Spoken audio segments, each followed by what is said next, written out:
blague peut être savoureuse, crue, salée, aigre-douce, amère, nauséabonde, réchauffée, faisandée, tarte à la crème. Surtout, l'humour peut être de bon ou de mauvais goût. Que pouvons-nous comprendre de cette affinité entre l'humour et les métaphores alimentaires ?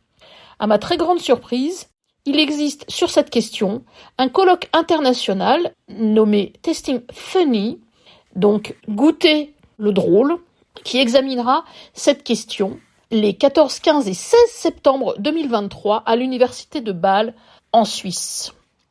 Les caractérisations de l'humour et de ses diverses variétés donnent lieu à des métaphores sensorielles, et en particulier alimentaires. Cette métaphore commune de l'acceptabilité des productions culturelles change parfois selon qu'on se trouve à l'un ou l'autre bout d'un humour agressif. Que pouvons-nous comprendre de cette affinité entre l'humour et les métaphores alimentaires ? Est-ce qu'elle est liée au plaisir ou au réconfort que nous tirons de l'humour comme de la nourriture ? Faut-il y voir quelque chose de plus essentiel ? Et est-ce pour nos sociétés une façon de désigner l'humour comme un ingrédient indispensable à la vie humaine ?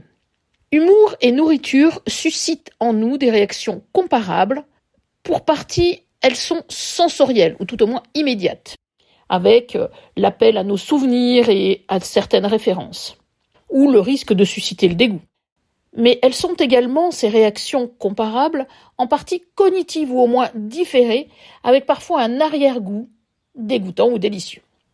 Les chercheurs de l'université de Bâle se demandent également si l'humour peut être de bon goût sans être ennuyeux. Doit-il créer un malaise, aborder des sujets tabous ? Où se trouve donc la limite entre un humour transgressif et un humour nauséabond ? Entre la contestation progressiste et la rhétorique réactionnaire, qui toutes deux revendiquent le droit de rire des sujets qui les occupent. L'humour est-il à propos dès lors qu'il correspond aux sensibilités d'un public ?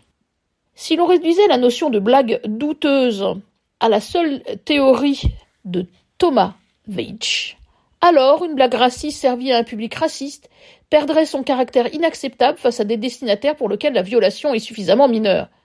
Il faut y réfléchir. Quels sont ces critères qui définissent l'humour de bon ou de mauvais goût ? Et que faut-il voir derrière cette distinction ? Peut-on séparer le mauvais goût assumé du mauvais goût accidentel ? Les blagues déplacées sont le plus souvent offensantes, mais elles peuvent aussi avoir un autre usage, aborder des thèmes que le bon goût impose de taire, car ils suscitent l'horreur. Non pour se moquer des victimes, mais pour attaquer leurs bourreaux et renverser le sens du mauvais goût. Il se présente alors comme une force de dénonciation et le bon goût comme un instrument du maintien, du silence des désarmés, une extension de leur oppression.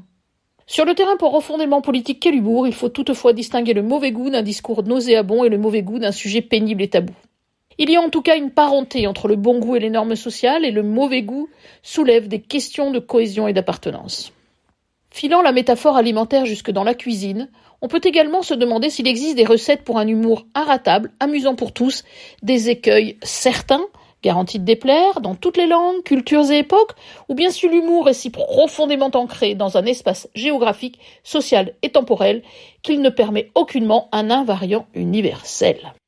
On peut se demander si le mauvais goût d'une blague ratée est comparable à celui d'un plat raté, si une préparation judicieuse peut anoblir des ingrédients médiocres, et si une pincée de sel en rehausse toujours le goût.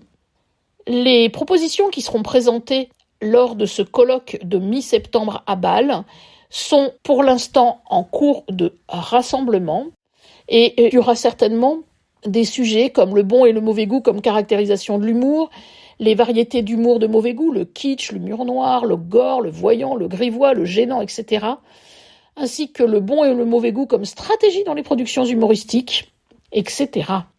Bonne métaphore culinaire.